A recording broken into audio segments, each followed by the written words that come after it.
Tjingelångan och välkomna till den här videon. Ni ser ju vad som står bakom mig.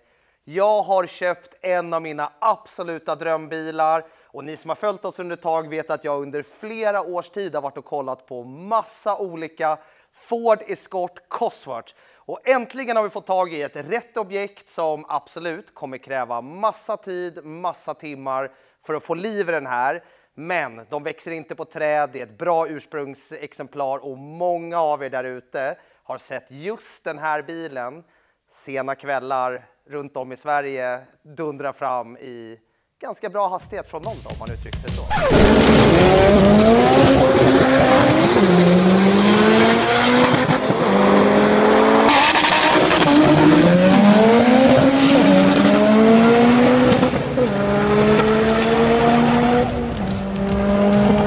Som jag sa då, så är det ju en Ford Escort Cosworth från 1993.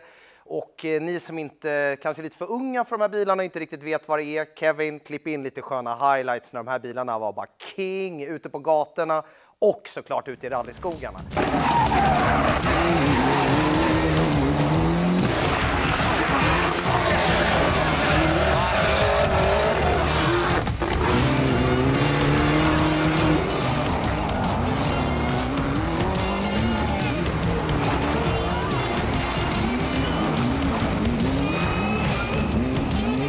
Men Ford Escort Cosworth, så att det är ju en fyrhjulsdriven bil, en homologifieringsbil, alltså tillverkad för att få tävla med i rally. Och den här är ja, den är väldigt speciell just den här bilen.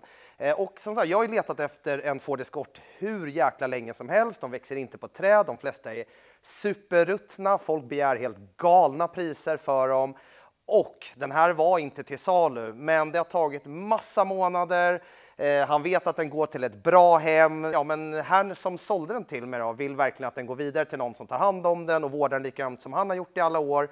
Den har ju varit avställd i en bra massa år. Motorn utanför bilen, elen är ur. Så att jag ska inte säga att det är en tom kaross, men nästintill. Självklart har vi fått med alla delar vid sidan om, så det kommer bli massa videos framöver när vi bygger ihop den här och gör ordning den och sånt. Men annars är det ju bara visst, en vanlig Ford Escort Cosworth är ju superball, lämnar typ 220 hästar eller någonting.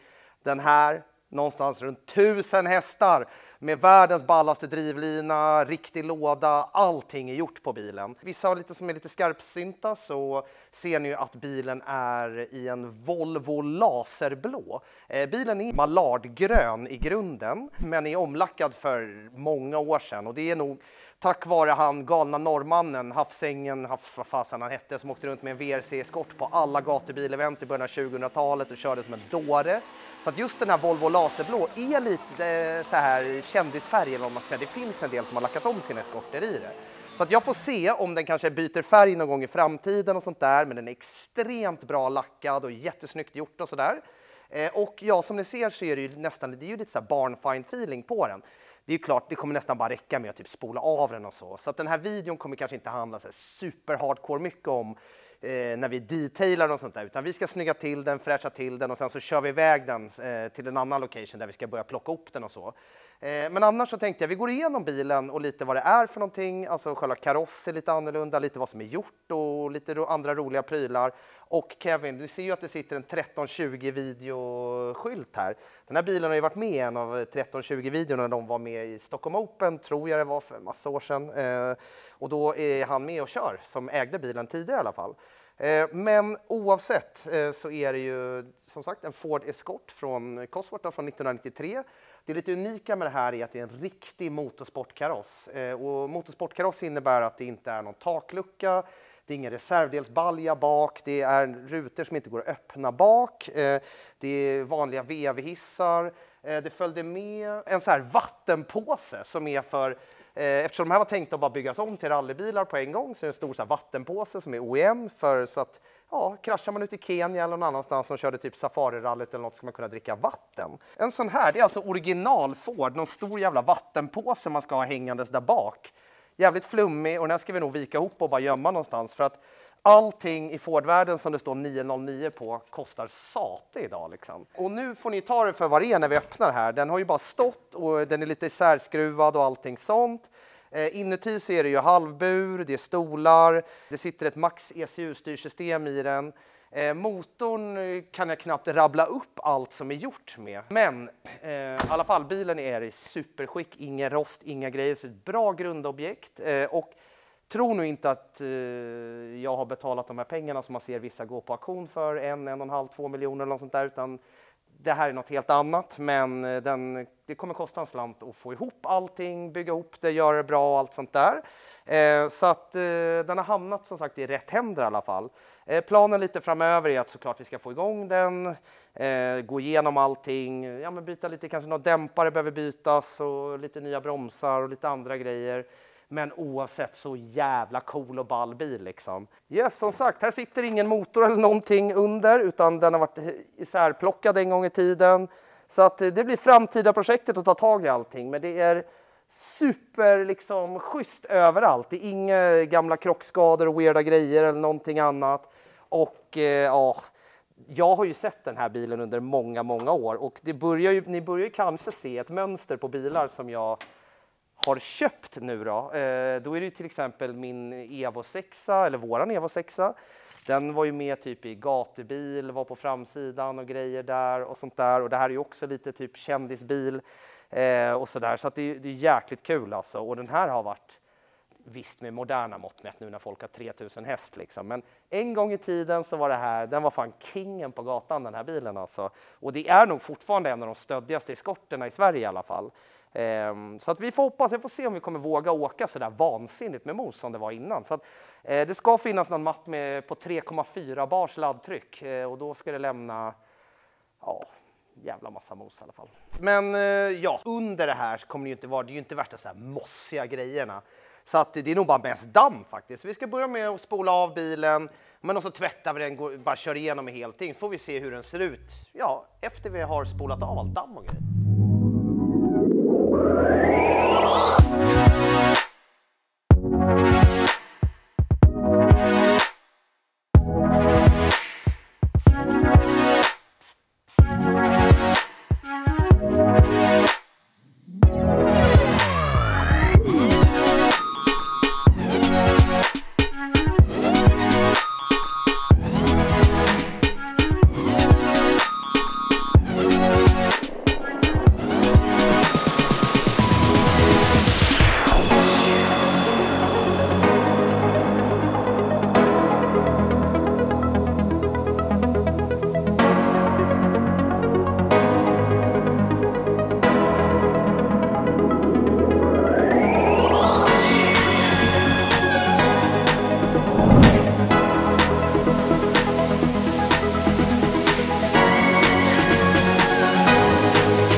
Sådär då har ni fått se nya riden under all damm där egentligen så doldes ju en riktig jävla pärla. Och ja, ni ser ju planerna för bilen, såklart få igång den, gå igenom maskinen, drivlina, soppasystem, alla sådana grejer. Så att det är ju rätt många timmars jobb kvar innan den kommer starta såklart. Men det får bli lite långtidsprojekt på den här bilen, lite i månadstid och allt sånt där runt omkring. Det är ju en ascool färg. Jag förstår att den har ett jäkligt högt värde i just Cosworth-världen med tanke på den här galna norrmannen då. Men bilen är mallardgrön från början, vilket är en av mina favoritfärger.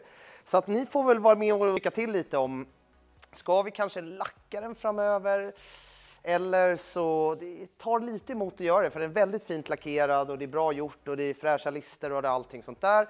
Eller ska jag panga på någon skön livery på den? Den har ju ändå åkt med rätt många balla, antingen Ford Motorsport liveryn eller typ den klassiska Repsol liveryn. Men då gäller det att Fredde tar sin Delta och drar på någon ball livery på den också, för de här var ju ärkerivaler när det begav sig. Men som sagt, annars en Ford Escort Cosworth med en jävla massa mos. Jag är superlycklig. En av mina absoluta favoritbilar, och ja, kommentera gärna om ni diggar bilen. Vad tycker ni vi ska göra med den? Vill ni se mer av det här? Vill ni att vi kör videos när vi gör ordning maskin och bygger vidare och sånt där? Och ja, vad fan, ni vet vad ni ska göra. Kommentera, gilla och prenumerera.